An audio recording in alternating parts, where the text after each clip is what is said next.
لیکن روایت حفص میں دوسری روایتوں کے یہ جواز کے لیے امام عاصم رحمۃ اللہ علیہ نے ایک جگہ تصحیح کی ہے. اچھا نمبر 4 ہے زا یعنی صاد کے اندر، یعنی چوتھا لفظ ہے، چوتھا حرف ہے صاد. صاد کو جب ادا کریں تو امام حمزہ کی قرات میں صاد کے اندر زا کی بو دی جاتی ہے، جیسے اہدنا الصراط، اہدنا الصراط، یہ صاد اور زا کے درمیان پڑھا جاتا ہے. یہ ہم جب پڑھتے ہیں قرات امام حفص میں، آپ لوگوں کی صرف علم کے لیے یہ میں کہ آپ کی نالج کے لیے یہ میں بیان کر رہا ہوں، آپ نے اس کو ادا نہیں کرنا، یہ زا کو صاد کی بو نہیں دینی. نمبر 5 ہے وہ یا، یہ بھی امام کسائی کی قرات میں ہے. جب یا مدہ کو ادا کرتے ہیں تو ہونٹوں کو گول، جب قاف کے نیچے زیر پڑتے ہیں تو ہونٹوں کو گول کرتے، قیلا قیلا، یہ امام کسائی کی قرات میں ہے. تو یہ 5واں حرف ہے یا مدہ جس کو واو کی بو دی جاتی ہے. چھٹا مخرج ہے واو، نون ساکن. چھٹا یعنی واو، یہ ابجد حوض ہم نے وہ ترتیب لی ہے، ترتیب ابجد سی 1 2 3 4 5 6 کی بجائے ہم نے الف با جیم دال ہا واو، ایسے ہم نے الف با جیم دال ہا واو، یہ ہم نے ترتیب ابجدی کے لحاظ سے نمبرنگ دی ہے. نون ساکن اور تنوین ویسے تو نکلتی ہے زبان کا کنایا، ثنایا علیہ سے، ثنایا علیہ رباعی اور انیاب کے مستوروں کے ساتھ زبان لگتی ہے، لیکن جب اس میں اظہار ہو تو پھر تو یہیں سے نکلتا ہے. لیکن جب اس میں اخفاء یا ادغام ناقص کریں تو پھر یہ غنہ کی ادائیگی کے لیے آواز ناک میں چلی جاتی ہے. لہذا یہ بھی 2 مخرج سے نکلی کہ زبان تو ادھر لگی ہوئی ہے اور زبان کے ساتھ آواز جو ہے وہ ناک میں جا رہی ہے، لہذا یہ نون ساکن اور تنوین بھی یہ 2 مخرجوں سے ادا ہوتی ہے. یہ چھٹا حرف ہو گیا. ٹھیک ہے جی، یہ یہاں تک حروف کی ترتیب ختم ہوئی. اب آئیے ہم آج مخارج پڑھتے ہیں. یہ ہم نے جو ترتیب دی ہوئی ہے نا نمبر 3، یہ پیچھے سے آپ دیکھیں گے، یہ مخارج کے بیان میں یہاں سے دیکھیے، یہ نمبر 1 تھا، یہ نمبر 1 تھا لغت اور اصطلاح میں حرف کے معنی. اب نمبر 2 کیا ہے؟ یہ نمبر 2 حروف تہجی کی قسمیں، یعنی پہلے تھا لغت اور اصطلاح میں حرف کے معنی، نمبر 2 آ گیا حروف تہجی کی قسمیں. اب ہم نمبر 3 پہ آ گئے ہیں. نمبر 3 میں آ گیا ہے یہ لغت اور اصطلاح میں مخارج کا مفہوم. لغت اور یعنی دونوں معنی بتائیں گے، لغوی بھی اور اصطلاحی بھی. تو یہ نمبر 3 آ گیا.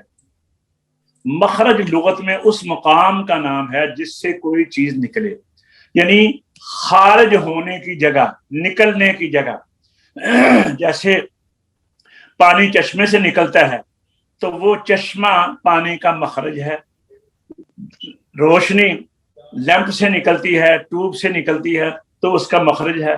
آواز گلے سے نکلتی ہے تو یہ اس کا مخرج ہے. تو مخرج لغت میں کہتے ہیں خارج ہونے کی جگہ. اصطلاح میں اس مقام کا نام ہے جس سے حرف نکلتا ہے، یعنی ہماری اصطلاح میں قاریوں کی، قراء کے اساتذہ یا طلباء کی اصطلاح میں مخرج کہا جاتا ہے جس جگہ سے حرف ادا ہوتا ہے. نمبر 4 اب آ گیا، نمبر 3 کے بعد آ گیا نمبر 4. مخارج، مخرج کی جمع ہے. مخارج کی 2 قسمیں ہیں. حاجی صاحب یہ ذرا پڑھ لیں نمبر 3. نمبر 3 لغت اور اصطلاح میں مخرج کا مفہوم. مخرج لغت میں اس مقام کا نام ہے جس سے کوئی بھی چیز نکلے، اور اصطلاح میں اس مقام کا نام ہے جس سے حرف نکلتا ہے. حافظ عمر آپ ذرا پڑھیں اور آپ سے کل یہ زبانی سنا جائے گا. اچھا جی، پڑھیے ذرا. مخرج لغت میں، مخرج لغت میں اس مقام کا نام ہے جس سے کوئی بھی چیز نکلے، اور اصطلاح میں اس مقام کا نام ہے جس سے حرف نکلتا ہے. تو مخرج کی جمع کیا ہوئی؟ مخارج. ہاں. اب آگے آئیے، مخارج کی کتنی قسمیں ہیں؟ 2 قسمیں ہیں. یہ یاد کرنے کی جگہ ہے زبانی، ٹھیک ہے. جی پہلی جی. قسم کیا ہے؟ مخرج محقق. دوسری قسم کیا ہے؟ مخرج مقدر. مخرج کہنا، مخرج نہیں کہنا، مخرج. اب دیکھیے، مخرج. اب محقق پتہ کیا ہے؟ مثلا زبان کہ زبان سے حروف نکل رہے ہیں، ہونٹوں سے نکل رہے ہیں، گلے سے. یہ بتایا نا، گلے کے فلاں حصے سے نکال لو، گلے کے درمیان سے نکالو، حلق، حلق کے درمیان سے نکالو، حلق کے اقصی حلق سے نکال لو. تو یہ تحقیق ہو گئی نا کہ جی اقصی حلق کہاں ہے؟ جی سینے کے ساتھ ہے. درمیانہ وسط حلق کہاں ہے؟ حلق کا درمیان، یہ جو جہاں سے گلا شروع ہوتا ہے، گڑا پڑا ہوتا ہے نا، اس سے لے کر گلے کی ہڈی جو نظر آ رہی تھی، اس کے درمیان یہ وسط حلق ہے. اور اس سے اوپر یہ ادنا حلق ہے حلق کا. تو اسی طرح ہونٹ، دونوں ہونٹ کا تری والا حصہ، دونوں ہونٹ کا خشکی والا حصہ. تو اس میں پتہ چل گیا ہے کہ یہ سمجھ آ گئی ہے کہ جیسے کہاں رہتے ہو جی؟ جی میں فلاں محلے میں، فلاں میرے گھر کا نمبر یہ ہے. تو یہ تو تحقیق ہو گئی نا، گلی کا نمبر یہ ہے، مکان کا نمبر یہ ہے، میں پہلی منزل پہ رہتا ہوں، دوسری منزل پہ رہتا ہوں. اور مخرج مقدر کیا ہے کہ جی میں فلاں شہر میں رہتا ہوں، فلاں محلے میں رہتا ہوں، آگے نہیں بتایا گیا. تو وہ بندہ تقدیرن ہی مل جاتا ہے نا جب اس کی تحقیق نہ ہو. یعنی جو چیز تحقیق علم ہو جس جگہ کا، تو وہ تو تحقیق والی جگہ ہو گئی نا. اور جہاں پہ تحقیق نہ ہو تو وہ تقدیری، اسے کہتے ہیں مخرج مقدر. ٹھیک ہے. اب آئیے اس کی یہ پڑھیے، مخارج کی 2 قسمیں ہیں، کیا کیا ہیں؟ مخرج محقق اور مخرج مقدر. یہ آپ نے یاد کرنا ہے زبان میں. مخرج محقق کیا ہے؟ مخرج محقق یہ ہے کہ تحقیق کرنا.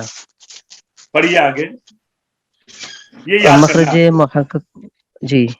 اور جون سا مخرج مقدر ہے وہ مخرج یعنی کہ محقق پڑھیں.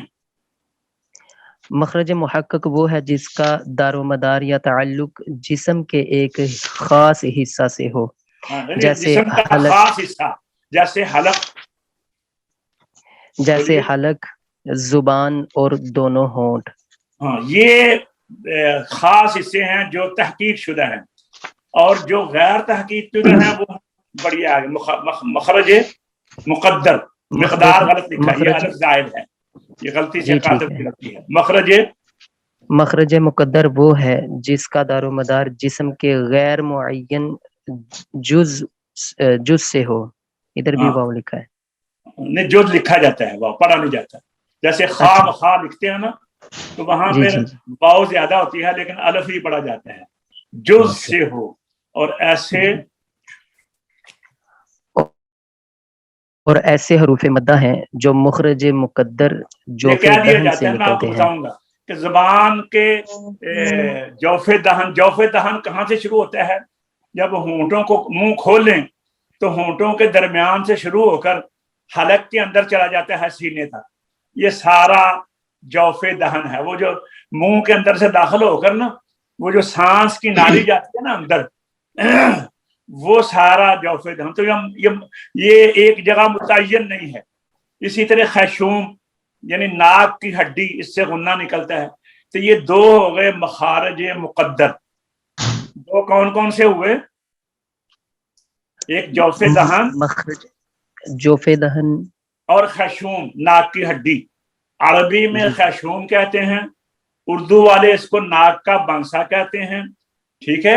اور یہ اسی طرح ہوتی ہے جس طرح ہمارے ہاں بنسری کے اندر وہ جو منہ میں ڈال کے آواز نکالتے ہیں نا، جس کو ہم جی پی کہتے ہیں، تو وہ اس شکل کی ہوتی ہے.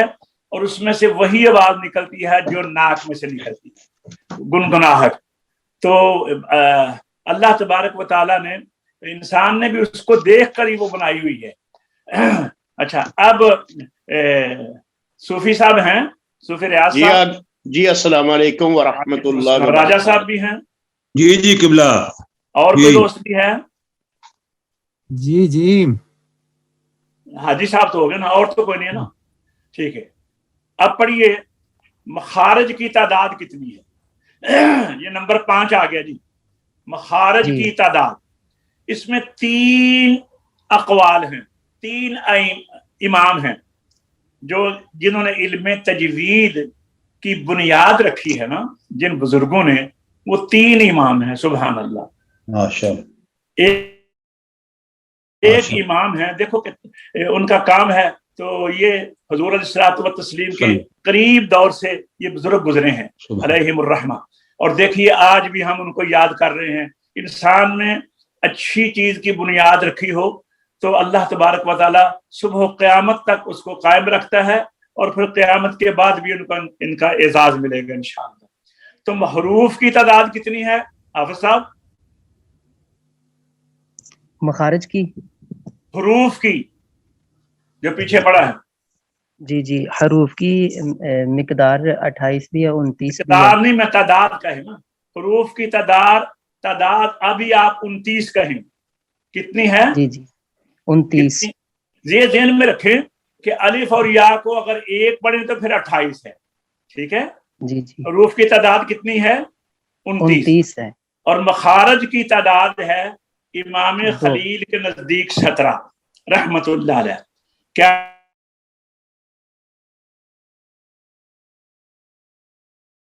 نام ہے؟ امام یہ کہتے ہیں 17 ہے. نمبر 2 امام سیبویہ. کیا نام ہے؟ امام سیبویہ رحمت اللہ علیہ کہتے ہیں. امام سیبویہ رحمت اللہ علیہ یہ کہتے ہیں 16 ہیں. انہوں نے جوف دہن کو شامل نہیں کیا. ٹھیک ہے. جی اور امام فرا رحمت اللہ علیہ کیا نام ہے؟ امام فرا رحمت اللہ یہ کہتے ہیں 14 ہے. انہوں نے لام نون را کا مخرج 1 بیان کر دیا ہے اور جوف دہن کو بیان نہیں کیا، 3 کم ہو گئے. ٹھیک ہے. تو یہ کہتے ہیں 14 ہے. اس کی تفصیل آگے آئے گی. صوفی صاحب ذرا آپ بتائیے یہ 17 کن کے نزدیک ہے؟ امام خلیل نحوی رحمۃ اللہ. 16 کن کے نزدیک ہے؟ امام سبیہ سیبویہ. نام صحیح لیتے ہیں، ہمارا کوئی نام غلط لے لے تو ہمیں تکلیف ہوتی ہے نا. صحیح بولیے، یاد رکھیے امام سیبویہ بزرگوں کا نام ہے. سیبویہ رحمت اللہ علیہ. پھر بولیے امام سیبویہ رحمۃ اللہ. 14 کن کا مخرج ہے، کن کا مطلب ہے؟ امام فرا رحمت اللہ علیہ. یہ آپ نے یاد رکھنی ہے بات سب دوستوں، انشاءاللہ جو بھی میرے ساتھ اس وقت شامل ہیں سب یاد رکھنی ہے. یہ دیکھیے اب آ گیا ہے. اکثر حادثہ پڑھیے ذرا. اکثر نحویوں اور قراء کا مذہب جن میں حضرت امام جزری رحمۃ اللہ علیہ پیش ہیں نے 17 ہی کی تعداد کو اختیار کیا ہے. ہاں اب سمجھیے کہ مقدمۃ الجزریہ یہ وہ کتاب ہے تجوید کے اندر کہ پوری دنیا کے جتنے بھی قراء ہیں وہ سب اس کتاب کو پڑھتے ہیں. مقدمۃ الجزریہ عربی میں ہے، 100 سے زیادہ 7-10 زیادہ اشعار ہیں اس کے. ہم نے اس کو پڑھایا ہوا بھی ہے پچھلے اسباق میں. وہ سبق نمبر 81 سے لے کر 112 تک جو پچھلا سبق تھا ہمارا اس میں یہ مقدمۃ الجزریہ ہی ہے. تو حضرت امام جزری نے 17 کا مذہب جو ہے نا امام سیبویہ وہ اس کو اختیار کیا ہے. لیکن ہم بتائیں گے کہ امام سیبویہ نے ایک کون سا چھوڑا ہے. امام فرا نے 3 کون سے مخارج جو ہیں چھوڑے ہیں، اس کی تفصیل بھی آپ کو بتا دیں گے. مقدمۃ الجزریہ والوں نے 14 کا مذہب جو ہے وہ انہوں نے 14 مخارج بیان کیے. ٹھیک ہے جی. اور یہ اچھا اب یہ جو 17 مخارج ہیں، یہ 17 مخارج. اچھا ابھی ہم نے آپ کو جو بتایا تھا نا 3 مخارج محقق اور 2 مخارج مقدر. حافظ عمر بتائیے وہ 3 مخارج محقق کون کون سے تھے؟ ایک دفعہ میں بتا دیتا ہوں، سن لیجئے. زبان، ہونٹ اور حلق. بولیے. زبان، ہونٹ اور حلق. یاد رہے گا؟ جی. اچھا. اور 2 جو مقدر ہیں وہ جوف دہن اور ناک کا بانسا، ناک کی ہڈی، خیشوم. جی مخرج مقدر کون کون سے ہیں؟ ناک اس اور کو آپ کہیں چوتھے خیشوم، دہن، کیا کہیں؟ خیشوم۔ خیشوم، جوفے آسان دہن الفاظ اور میں کہہ لیں ناک کی بنسری یا ناک کی ہڈی، ٹھیک ہے؟ تو یہ کتنے ہو گئے؟ یہ 2 ہو 5 گئے، 5 ہو گئے نا۔ ٹوٹل اب 5 ہو گئے۔ اچھا، اس کی تفصیل اس طرح ہے، حلق میں 3 مخرج ہیں، گنے آپ، حلق میں کتنے مخرج ہیں؟ 3۔ 3 گلے میں، ہونٹوں میں کتنے مخرج ہیں؟ 2، کتنے ہو گئے؟ 5۔ 5 جی، زبان میں ہو گئے 10، کتنے ہو گئے؟ 15۔ 10 کتنے ہو گئے؟ 15 ہو گئے۔ 15 ہو گئے، اور 16واں ہو گیا جوف دہن، اور 17واں ہو گیا خیشوم، ٹھیک ہے؟ ٹھیک ہے۔ تو یہ جو ہے نا 5 ابھی ہم نے بیان کیے ہیں، 3 محقق اور 2 مقدر، کتنے کہا ہے؟ 3 محقق اور 2 مقدر، ٹوٹل 5 ہو گئے۔ محقق کون کون سے ہیں اب بتائیے پھر؟ زبان، ہونٹ اور حلق۔ اور مقدر کون کون سے ہیں؟ جوفے دہن اور خیشوم۔ ہاں، ان کو اصول مخارج کہتے ہیں، یعنی جڑ جہاں پہ مخرج بنتے ہیں۔ جی جی جیسے پلاٹ ہوتا ہے نا، 5 پلاٹ ہیں، ایک جی جی پلاٹ پہ 10 فلیٹ بنے ہوئے ہیں، ایک پلاٹ پہ 2 بنے ہوئے ہیں، ایک پلاٹ کے اوپر 3 بنے ہوئے ہیں، اور ایک پلاٹ پر 2 پلاٹ پر ایک بنا ہوا ہے، ٹھیک ہے نا؟ ان کی اسی طرح ہے کہ یہ اوپن سپیس پلاٹ ہیں جہاں پر مختلف فلیٹ مکان بنے ہوئے ہیں۔ وہ پلاٹ 5 ہیں، اور ان کے اوپر جو مکانات حروف کے بنے ہوئے ہیں وہ کتنے ہیں؟ 17۔ تو حروف تو ہیں 29، کتنے حروف ہیں؟ 29۔ تو یہ کس طرح 17 کے اندر آئیں گے؟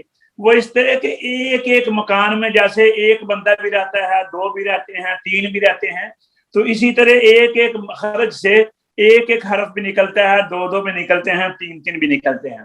حروف 29 ہیں اور مخارج 17 ہیں، اور ان کے جو اصول مخارج ہیں، جو پلاٹ ہیں جن کے اوپر مخارج بنے ہوئے ہیں، وہ کتنے ہیں؟ 5۔ کتنے ہیں؟ 5۔ ان 5 پلاٹوں کو ہم کیا کہیں گے؟ اصول مخارج۔ کیا کہیں گے؟ اصول مخارج۔ زور سے بولیں۔ اصول مخارج۔ جس طرح میں آپ کو پڑھا رہا ہوں، آپ نے بھی آگے طلباء کو اسی طرح پڑھانا ہے، اور اعتماد کے ساتھ۔ جب آپ پڑھائیں، خوب تسلی کے ساتھ مطالعہ کریں، اور اپنے آپ کو کانفیڈنس کے ساتھ، اعتماد کے ساتھ طلباء کے سامنے جائیں اور ان کو سوالات کا جواب صحیح طریقے سے دیں۔ اب ہم یہ جو اصول مخارج ہے نا، اس کتاب میں، دوسری کتابوں میں ان کو اصول مخارج ہی کہا جاتا ہے، یہاں پر ہم ان کو عام مخارج کہیں گے۔ کیا کہیں گے؟ عام مخارج۔ ہاں، یہ آئیے اب آگے اس کتاب کے لیے یہ 17 مخارج 5 عام مخارج میں محصور ہیں۔ پڑھیے صدر، آپ پڑھیے۔ اکثر نحویوں اور قراء کا مذہب، جن میں حضرت امام جزری رحمۃ اللہ علیہ پیش ہیں، نے 17 ہی کی تعداد کو اختیار کیا ہے، اور یہ 17 مخارج 5 عام مخارج میں محصور ہیں، اور وہ یہ ہیں۔ جی صوفی صاحب، راجہ صاحب، آپ کو بات سمجھ آ گئی ہے؟ جی کچھ ماشاءاللہ، ٹھیک ہے۔ حاج صاحب، یہ اب 5 جو میں نے پہلے بیان کیے ہیں نا، جو حافظ عمر نے بھی بولے ہیں، آپ یہ 5 بولیے۔ نمبر 1، یہ عام مخارج ہم ان کو کہیں گے۔ اب ان کے عام مخارج میں پھر خاص مخارج 17 ملیں گے۔ بولیے، پہلا کیا ہے؟ نمبر 1 الجوف۔ جی، جوف حلق، یعنی جوف کا معنی ہے خلا، ٹھیک ہے؟ تو وہ منہ کے اندر کا سے شروع ہوگا، حلق تک جائے گا۔ جی۔ نمبر 2 خلق۔ جی۔ نمبر 3 اللسان۔ جی۔ نمبر 4 الشفتان۔ جی۔ نمبر 5 الخشوم۔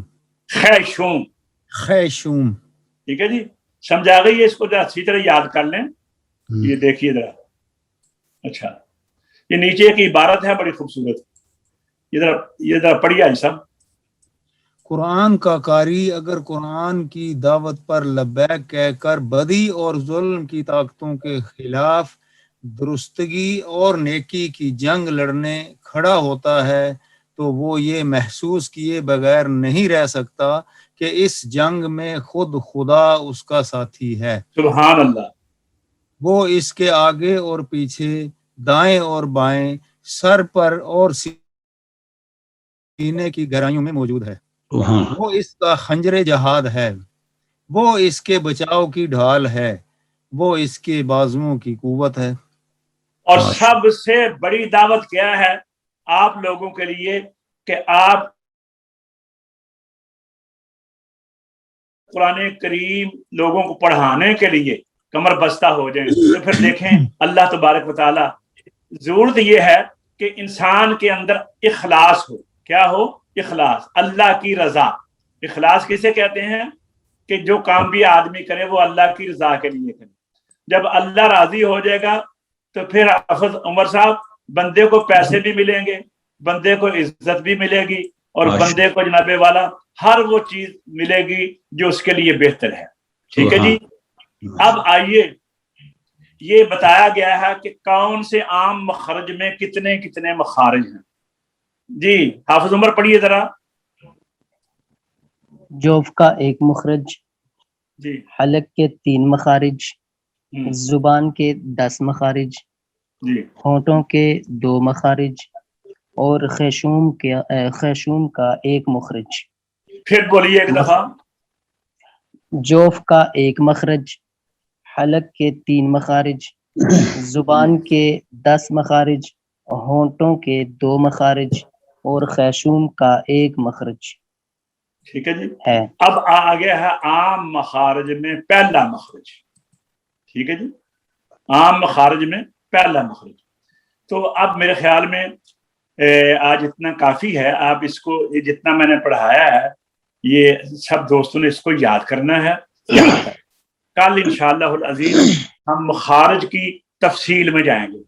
پہلے ہم جوف کا 1 مخرج پڑھیں گے، پھر حلق کے 3 مخارج پڑھیں گے، پھر زبان کے 10 مخارج پڑھیں گے، پھر ہونٹوں کے 2 مخارج پڑھیں گے، اور خیشوم کا 1 مخرج. یہ ہم نے پھر یاد کرنا ہے زبانی. یہ ذہن میں رکھیں، اس کو ہم نے زبانی یاد کرنا ہے. کوشش کریں کہ آپ کاپی لے کے آئیں ساتھ پینسل، اور جو میں آپ کو مخرج بیان کروں مختصر میں آپ کو لکھواؤں گا، اور وہ آپ نے زبانی یاد کرنے ہیں. کیونکہ مخارج زبانی یاد ہوں گے تو پھر یہ مخارج کا اور صفات کا تعلق ایسے ہی ہے جیسے کسی بھی جو بھی بندہ یہ حساب کا مضمون پڑھتا ہے اس کے لیے پہاڑوں کو یاد کرنا، گنتی کو یاد کرنا ضروری ہوتا ہے کہ 1 کی گنتی کیسے ہے، 2 کی کیسے ہے، 3 کی کیسے ہے. تو یہ مخارج اور صفات ان کو یاد اسی طرح ہونی چاہیے جس طرح بندے کو سورہ فاتحہ یاد ہوتی ہے. ٹھیک ہے جی. تو آج ہم سورۃ الفیل کو پڑھیں گے. آئیے سب سے پہلے میں حضر پڑھتا ہوں، اور اس کے پہلے پڑھیں گے حافظ عمر، پھر پڑھیں گے حاجی صاحب، پھر صوفی صاحب، پھر راجہ صاحب. حضر پڑھیں گے. اعوذ باللہ من الشیطان الرجیم، بسم اللہ الرحمن الرحیم. الم تر کیف فعل ربک باصحاب الفیل. یہ میں نے کون سا طریقہ پڑھا ہے ابتدائے تلاوت، ابتدائے سورت، فصل اور وصل میں؟ حافظ عمر بتائیے. وصل جمی. ہاں، اسے کہتے ہیں وصل جمی. أَلَمْ يَجْعَلْ كَيْدَهُمْ فِي تَضْلِيلٍ وَأَرْسَلَ عَلَيْهِمْ طَيْرًا أَبَابِيلَ تَرْمِيهِمْ بِحِجَارَةٍ مِّن سِجِّيلٍ فَجَعَلَهُمْ كَعَصْفٍ مَأْكُولٍ. جس طرح ہم نے تعوذ، تسمیہ اور سورت کے اندر پڑھتے ہیں نا وصل یا فصل، اسی طرح ان آیتوں کو اکٹھا پڑھ لیں گے ایک سانس میں تو وصل جمی ہو جائے گا. اور اگر ہم 3 آیاتوں کو علیحدہ علیحدہ پڑھتے ہیں، میں وہ چاروں طریقے تلاوت میں بھی پڑھتا ہوں. وَأَرْسَلَ عَلَيْهِمْ طَيْرًا أَبَابِيلَ تَرْمِيهِمْ بِحِجَارَةٍ مِّن سِجِّيلٍ فَجَعَلَهُمْ كَعَصْفٍ مَأْكُولٍ. جی حاجی صاحب، یہ کون سا پڑھا ہے؟ وصل جمی. جمی بھی بولے نا، کون سا پڑھا ہے؟ وصل جمی. وَأَرْسَلَ عَلَيْهِمْ طَيْرًا أَبَابِيلَ تَرْمِيهِمْ بِحِجَارَةٍ مِّن سِجِّيلٍ فَجَعَلَهُمْ كَعَصْفٍ مَأْكُولٍ. یہ کون سے ہے؟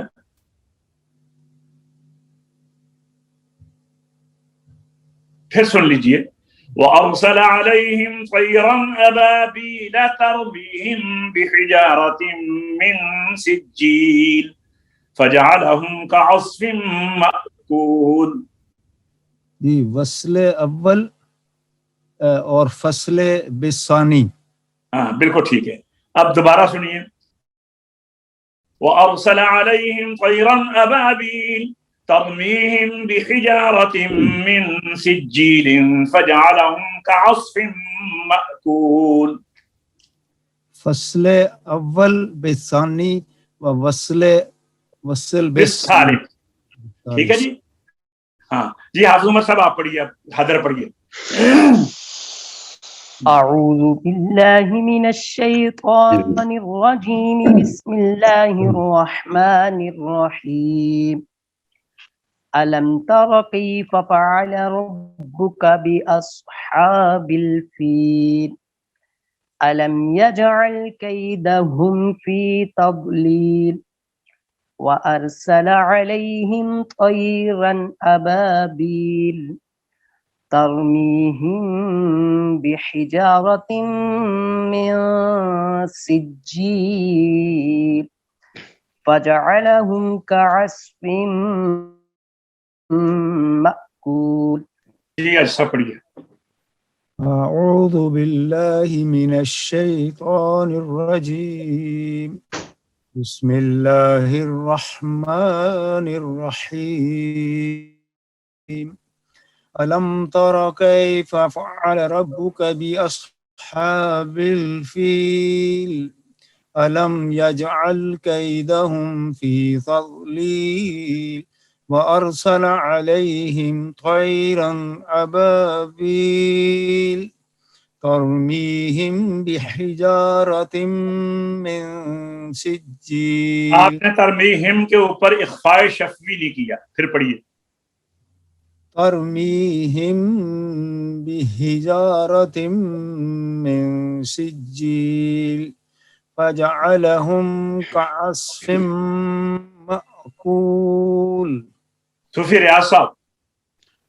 أعوذ بالله من الشيطان الرجيم بسم الله الرحمن الرحيم ألم تر كيف فعل ربك بأصحاب الفيل ألم يجعل كيدهم في تضليل وأرسل عليهم طائرا وأرسل عليهم طيرا أبابيل. صاف کر کے پڑھیے. وأرسل عليهم طائرا أبابيل جی.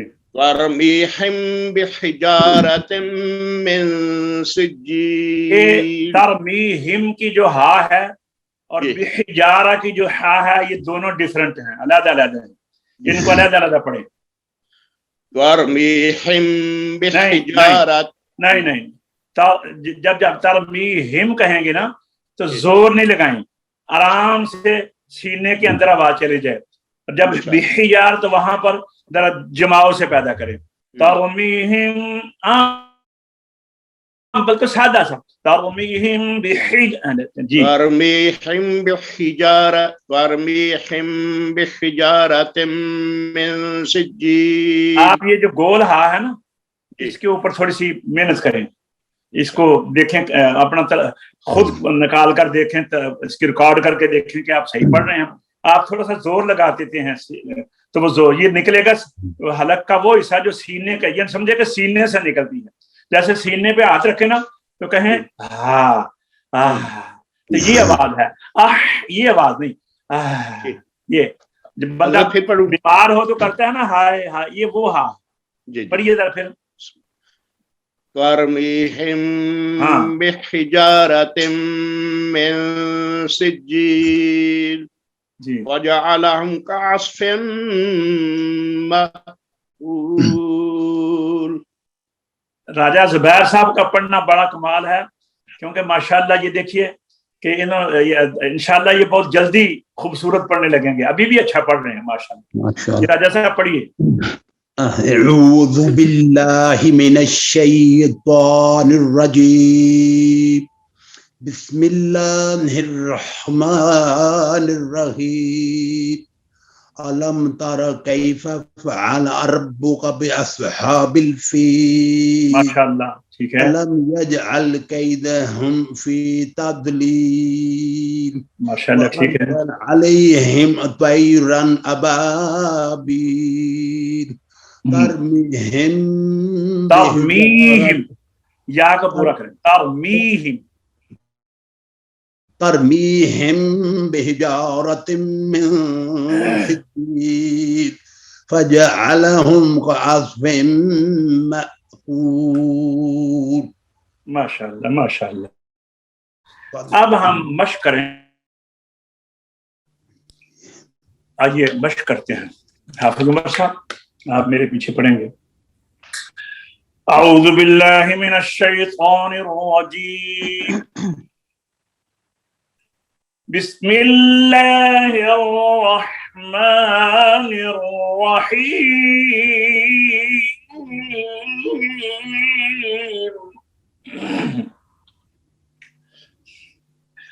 ألم تر كيف فعل ربك بأصحاب الفيل.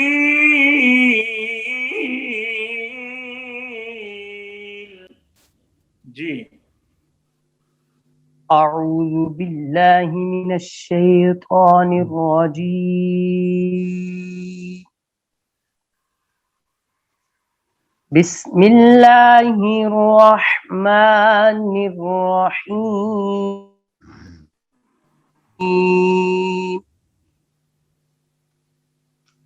ألم تر كيف فعل ربك بأصحاب الفيل.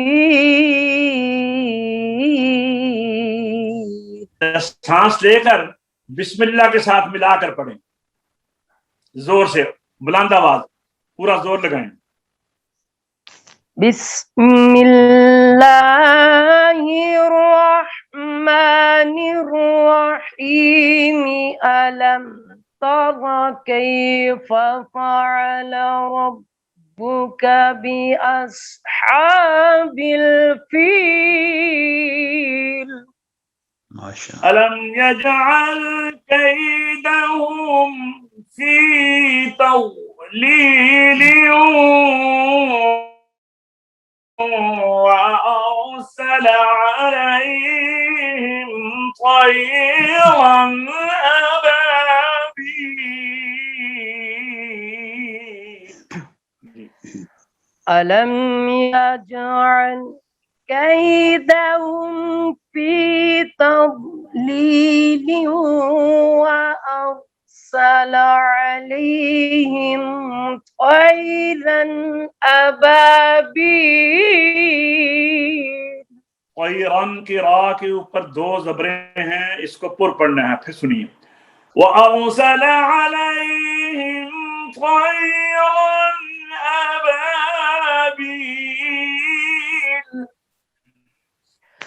وأرسل عليهم طيرا أبابيل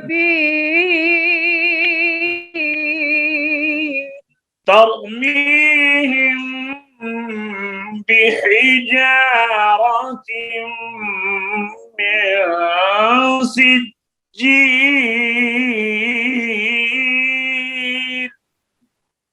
ترميهم بحجارة بحجارة من سجيل پھر پڑھیے ترميهم بحجارة من سجيل فجعلهم كعصف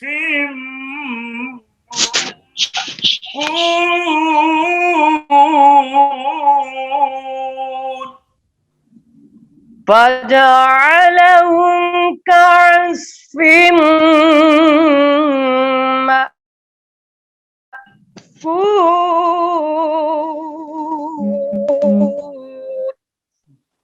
ایک بار پھر سن لیجیے ألم تر كيف فعل ربك بأصحاب الفيل ألم يجعل كيدهم في تضليل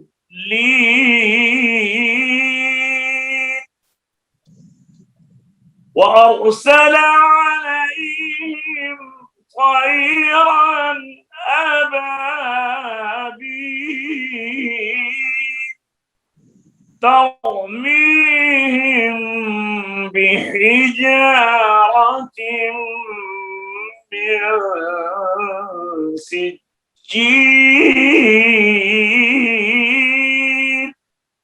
فجعلهم كعصف